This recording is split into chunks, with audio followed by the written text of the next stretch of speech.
Nous sommes à un moment décisif de l'histoire de notre pays. La jeunesse haïtienne doit se lever avec force, conviction et vision pour affronter les défis d'aujourd'hui et ceux de demain. Nous sommes réunis ici sous le thème « Place aux jeunes » et je vous assure que cette place ne nous est pas offerte comme elle le devrait. Nous devons la conquérir.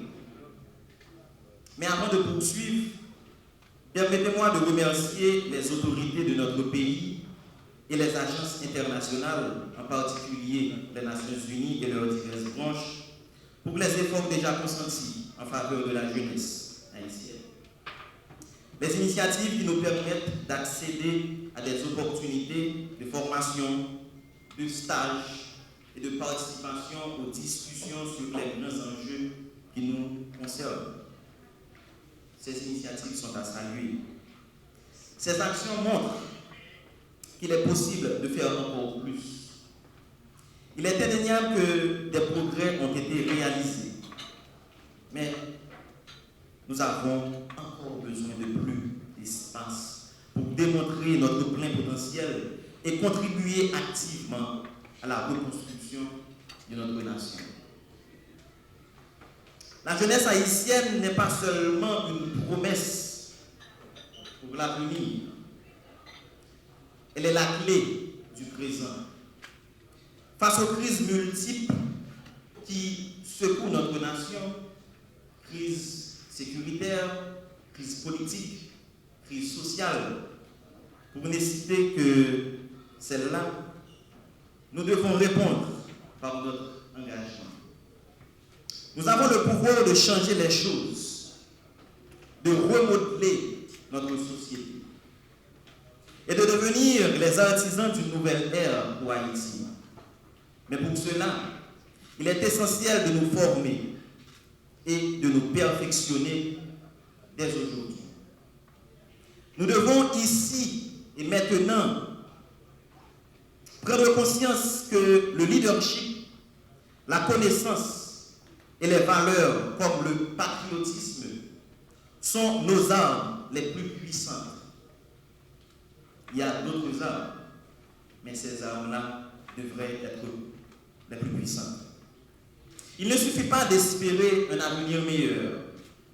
Nous devons le bâtir avec nos propres mains. Nous sommes la meilleure version de la jeunesse haïtienne. Une jeunesse formée, cultivée et déterminée. Mais cette formation ne doit pas être un simple titre. Elle doit être un tremplin vers des actions concrètes qui changent notre pays. Pour cela, nous avons besoin d'opportunités. L'État haïtien doit jouer son rôle en ouvrant plus de portes pour cette jeunesse ambitieuse. Nous demandons beaucoup plus de stages dans les institutions publiques et privées.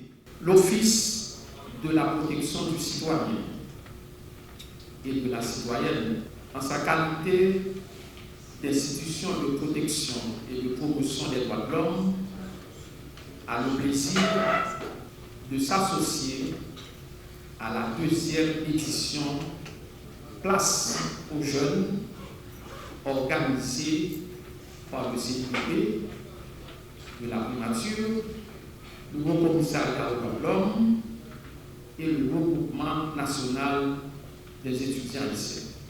Selon ce qui est prévu dans l'agenda de ce matin, des jeunes ici présents, des jeunes d'horizons divers, de différentes universités, de différentes facultés, vont réfléchir dans quelques minutes sur certaines questions brûlantes d'actualité, notamment la question de l'insécurité, bien évidemment, qui est au centre de l'actualité, la question des droits de l'enfant face à la sécurité alimentaire, la question du droit à l'environnement suivant bien évidemment une approche des droits de l'homme dans une perspective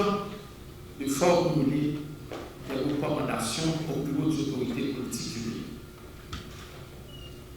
Il faut dire que, de manière très générale, la participation des citoyens, particulièrement des jeunes, aux affaires publiques du pays, constitue non seulement l'un des paramètres de la démocratie représentative, mais aussi et surtout un droit fondamental de la personne humaine, droit qui est inscrit justement, participe aux affaires publiques, non seulement dans la Déclaration universelle des droits de l'homme, dans la Convention américaine des droits de l'homme, mais aussi dans le pacte international relatif aux droits civils et politiques que nous avons non seulement signé, mais que nous avons ratifié.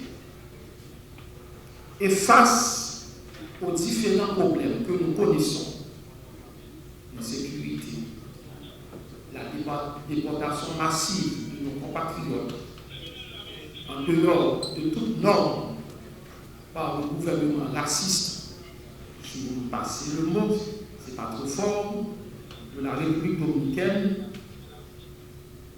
la situation des enfants, eh bien, les jeunes doivent s'impliquer efficacement dans la lutte pour changer de manière positive l'ordre des choses, comme l'a si bien dit le coordonnateur général Juvenal.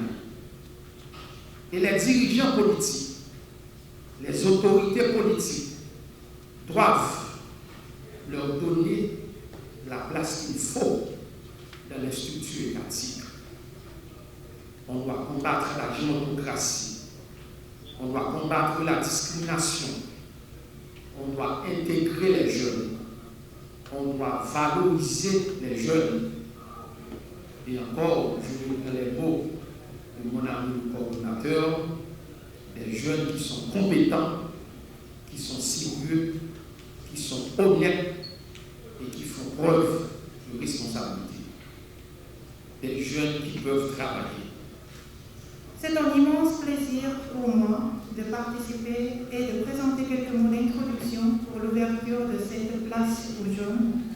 Un espace civique pour les étudiants interviennent à se réunir pour célébrer et discuter de l'importance du droit de l'homme. Je salue les efforts du Comité interministériel des droits de personnes pour la préparation et l'organisation pour cette rencontre avec les jeunes universitaires haïtiennes, pour les écouter et de les engager dans une discussion importante qui affecte leur vie. Les recommandations faites par les étudiants aujourd'hui seront reflétées dans la mise en œuvre des recommandations de l'examen périodique universel du Conseil des droits de l'homme des Nations Unies. Chères étudiantes et étudiants, vous êtes des acteurs clés pour l'avenir de la promotion et du respect des droits de l'homme en Haïti.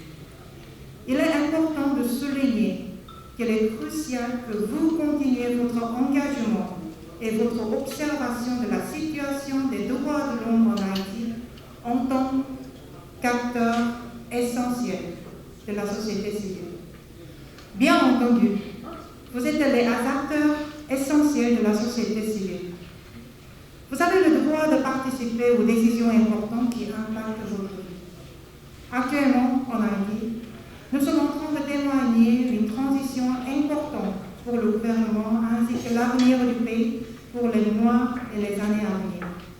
Notamment, nous prévoyons des élections générales et présidentielles en 2025, suivies par la formation du gouvernement de manière paisible et démocratique. Ma présence ici témoigne de l'importance que le gouvernement accorde à la jeunesse. Une jeunesse que vous représentez fièrement. Mes chers étudiants, je rappelle aussi que je suis professeur d'université depuis 2008 et à la faculté de droit, au CETI, à la NDC. Et à l'ENAP aussi, Québec, il y avait un programme en Haïti. Je connais la valeur de l'étudiant pour une nation. Et beaucoup de nations ont eu des moments difficiles et se sont relevées grâce à la force que vous représentez. Ce dialogue organisé pour la première fois en décembre 2023 à l'occasion de la célébration de la Journée internationale des droits de l'homme a connu un grand succès. J'en avais entendu parler. Et ce, grâce à votre présence et vos réflexions, de même que vos pertinentes recommandations.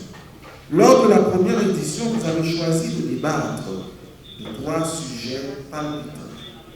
Droit à l'éducation, droit à la paix et déplacés internes, technologie et droits humains.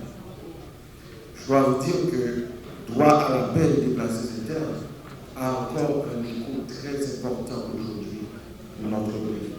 Et des discussions intéressantes ont eu lieu, des recommandations ont été formulées en vue de renforcer le droit à l'éducation, de la protection des déplacés et de l'utilisation de la technologie dans la défense des droits humains.